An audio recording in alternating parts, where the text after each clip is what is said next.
Okay, can you hear me? We can, thank you, Bob. Okay, thank you, Mike.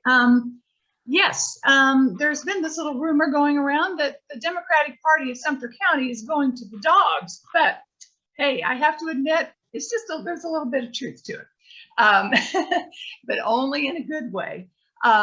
This is our most current fundraiser. It just launched yesterday, and I hope that many of you received an email from us that basically asked the question, do you have the cutest dog, Democratic dog, in Sumter County? And I know we love our pets, and so many of you, of course, said, yes, I do, you know.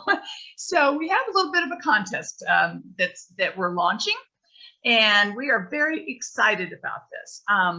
All you have to do is enter a photo of your pet. Entry fee is only $5. It started yesterday, the 8th, and you can enter your dog's picture through the 27th. Only one dog per picture, and please no humans in the picture. So the voting will start after we end the entry on the 27th. Then we begin the voting process on November 1st.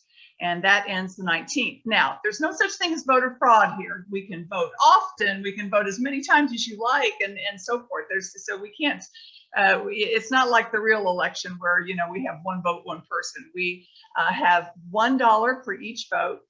And we hope that you will get out there and urge your friends and neighbors and relatives from wherever they are in the country to vote for your most special pet, your dog. We anticipated that everybody would raise their hand and say, but what about the cats, you know? So we will be having a separate contest for cats in a few months down the line. So they're not included in this. So how do you enter? Go to our website, the Sumter County Democratic website, which is sumterfldemocrats.com. And many of you are familiar with our website. It's right up here on the screen. If you received the email yesterday about this contest, there's a direct link that you just click on within that message that will take you to the front page of our website. And there's a big button that says enter the dog photo contest. So we hope you participate. This is going to be a lot of fun. And the last thing to mention is, so what's the prize? Well, if you win this contest, if your dog gets the most votes, your dog will be featured on the cover of our 2022 Democratic calendar.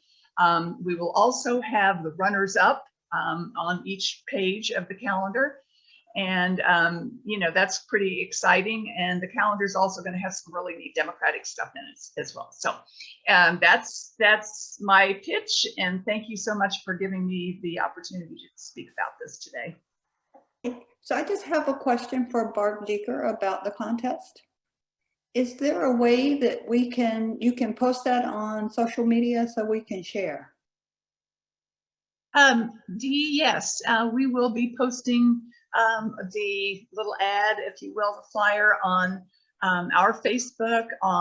We can share it with, you know, others who want to post it on their Facebook pages. We'll be putting it on our Twitter account and Instagram accounts as well. But if you want to share it on your sites or whatever, just let us know, and we can, you know, give you a version that you could, you know, post on your site. Can we share from the DEC or the Sumter County Democratic Facebook pages? Can we go on there and share from there? Yes, I would absolutely. Okay. I'm excited. I want to get people involved. I think that may be the easiest way, actually, is, you know, once we get it posted on our Facebook, or that's probably the way that would be easiest, is just to do a share. Mm-hmm. Okay, thanks. Thank you for asking. Okay, this thing's pretty interesting, everyone. This is this posted in Breitbart, and this John Nolte is a conservative right-wing columnist, and part of his quote is, right now there's a countless number of Trump supporters believe they're owning the left by refusing to take a life-saving vaccine. That's a quote. In a country where elections are decided on razor-thin margins, does it not benefit one side if their opponents simply drop dead? This is how those folks think. So I had read a few articles on this, but then I started Googling this, and you can Google that quote. So take a picture of this. And if you go out on Google and you enter either the first quote or the second quote, or Google John Nolte Breitbart, and you can follow this stuff.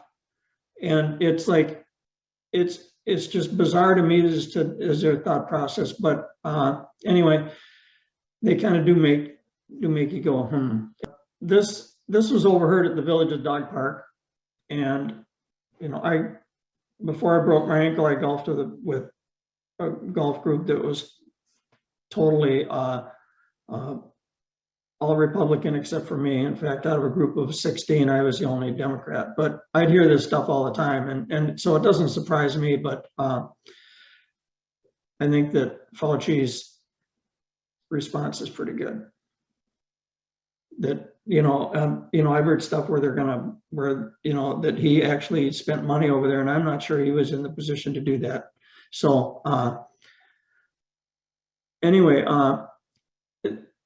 this is a nice little cartoon from not exactly sure where it was from, but in the 9/20/21 Guardian edition, that there's a bunch of quotes. And one of them is, it was that they found a quote in Las Vegas, the V&V Tack and Feed store posted a sign saying the drug ivermectin would only be sold to horse owners.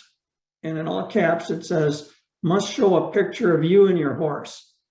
So it's getting pretty bizarre out there. If it wasn't so tragic and it was taking lives, it would, it'd be a comedy skit on Saturday night. So anyway, there's a million of these out there. Side effects and boosters. I don't know how many people had boosters. I got mine. My wife got hers. We had each one of these side effects are all short term. They're all very mild. I didn't have chills. Sue had more aches through her whole body. It was more like flu for her.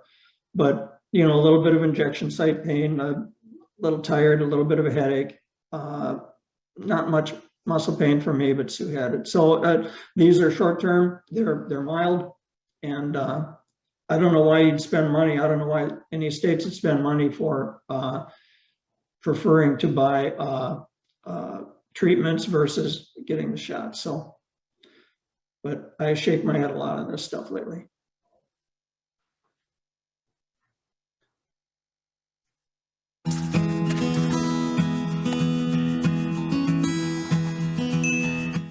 Hey Psych2Go family.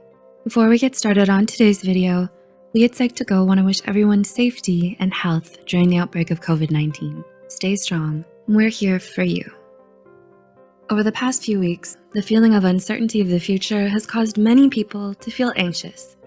People are worried about their health, families, their jobs, about how long they have to stay inside their houses, rent payments, etc. The cases of anxiety being reported to mental health professionals are rising day by day. So, here are 6 signs of coronavirus anxiety and what you can do about it. 1. Excessive worrying. Have you been feeling worried for the past few days? Are your worries not letting you sleep? During this uncertain time, our minds have the tendency of overthinking and creating situations out of the what-ifs. If you feel like you can't stop worrying, then designate a time for your worries, like 15 or 20 minutes in a day. You can talk to someone about it during that time. Or maybe just write what you're feeling in your journal.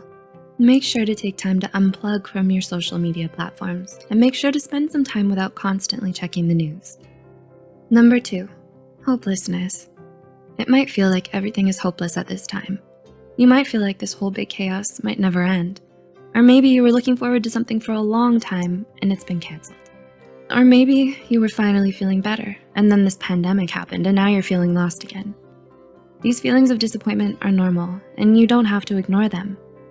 What you're feeling is valid. Staying away from any kind of misinformation and checking out the positive news from around the world, as well as seeing acts of kindness and compassion from people, can help build hope that this too shall pass. 3.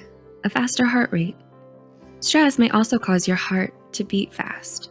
This happens because your body feels like it's in danger, and to prepare you for this danger, it secretes hormones. These hormones are responsible for your heartbeat rising, high blood pressure, breathlessness, etc. If you feel like this, try grounding yourself with these simple steps. First, you can do this by touching anything that you can find near you. Second, try to describe things around you that will help you feel more grounded. 4. Irritability. Have you been feeling irritated a lot in these past few days? Do you get easily upset or frustrated? You might feel that your emotions are all over the place, and living in close proximity with your family or friends makes them an easy target for your sour, grumpy mood. This might make you feel even more guilty about your emotions. By reminding yourself that it's just a response of stress and it's valid for you to feel this way, your feeling of guilt can lessen considerably.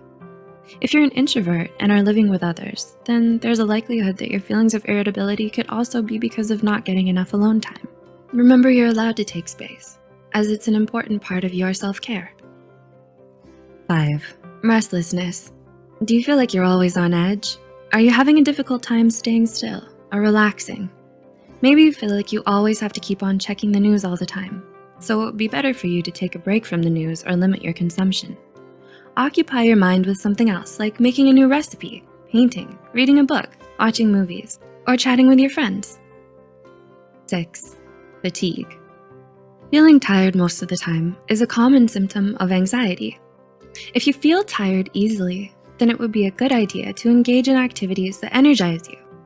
It could be anything that makes you happy and excited, like dancing or maybe playing with your pet. Exercise can also help you feel active while improving your mood. Do you relate to any of these signs in this video? Let us know in the comments below. Many therapists are providing their services online nowadays. Also, there are some who are sharing knowledge on how to take care of your mental health on platforms like Instagram. So try to take advantage of these services to help relieve your stress. If you're already seeing a therapist, getting in touch with them is also a good idea. Talking to someone helps in dealing with these feelings rather than bottling them up inside. Stay safe, everybody. Stay strong and stay home.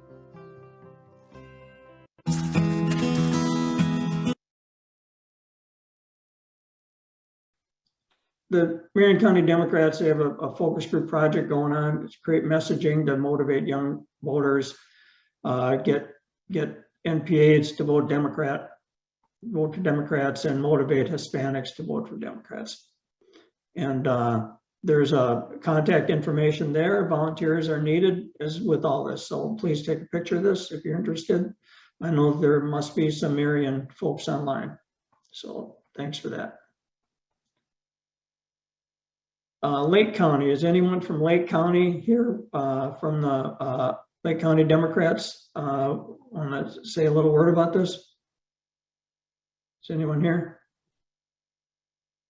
There's an election coming up November 2nd. There'll be 2 Democrats running, and it looks like Lady Lake, Ed Freeman. So there's contact information there if you're from Lake County. Okay, I missed this in my proofreading, so this is, the website's wrong on this.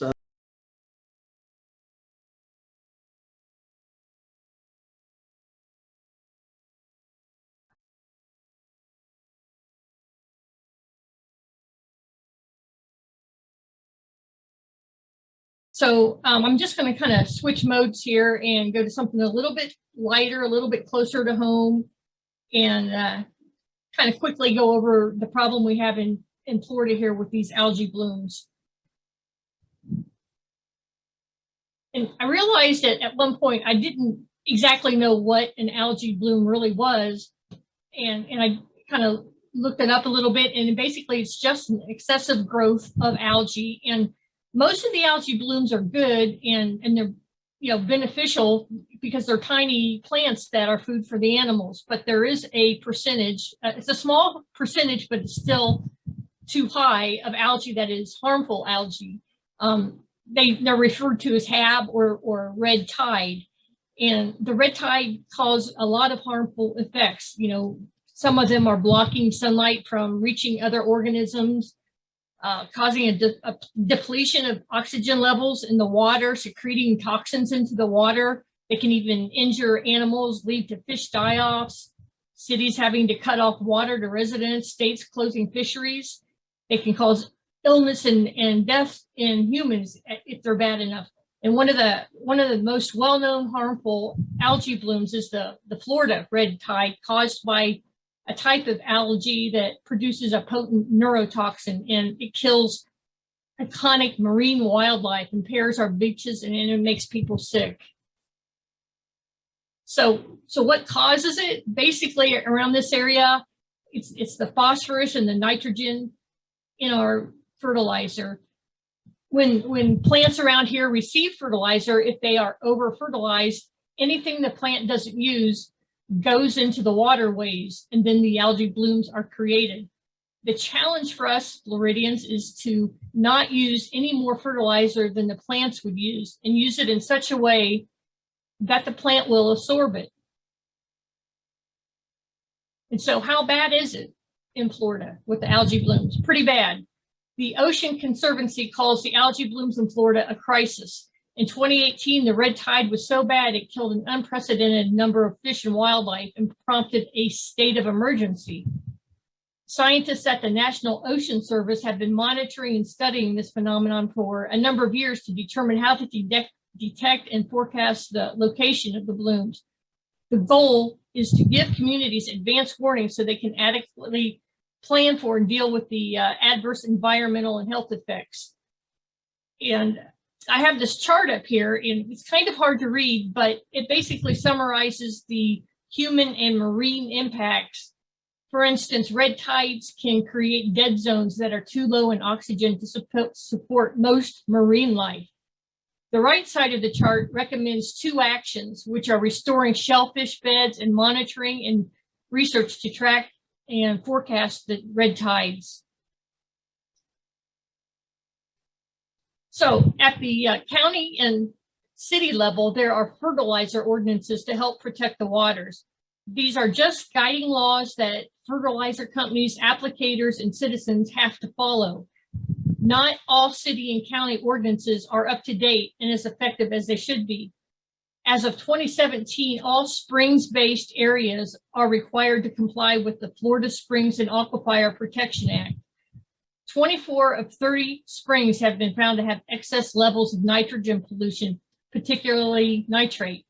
Sources of nitrate or nitrogen in these systems can include wastewater, water from septic tanks, stormwater runoff, fertilizer runoff from both urban and agriculture lands.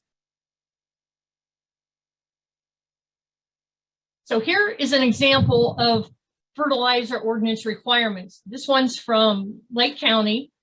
The Keep Florida Beautiful organization is trying to use Lake County's ordinance as a template for other cities and counties. The requirements here are pretty simple. No fertilizer with nitrogen or phosphorus from June 1st to September 30th. And then conversely, from October 1st to May 31st, you have to use 50% or more slow release nitrogen. And then also no application of fertilizer within 15 feet of the shoreline. The fertilizer you buy, it needs to conform to these requirements. And when applying the fertilizer, just really make sure you don't over fertilize. Go by the label to avoid over fertilizing. If you have a shoreline in your yard, make sure there's plenty of plants on the shoreline and don't remove any that are there. They serve as a filter and a last line of defense for the water. And finally, ask yourself if you really need to use fertilizer at all, as many yards can thrive without it. So this presentation was basically just kind of a awareness thing and to bring it up in people's minds again.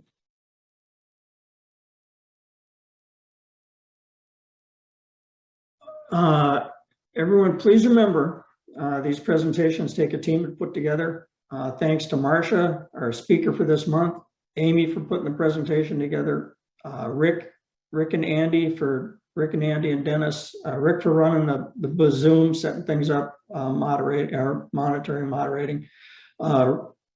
Andy and Dennis for monitoring and checking for questions. Everyone who contributed. Thanks all of our members who joined today. I saw 62 at one time. Remember that be careful. Pandemic isn't over. It can boom up at any minute. Apparently it happened before.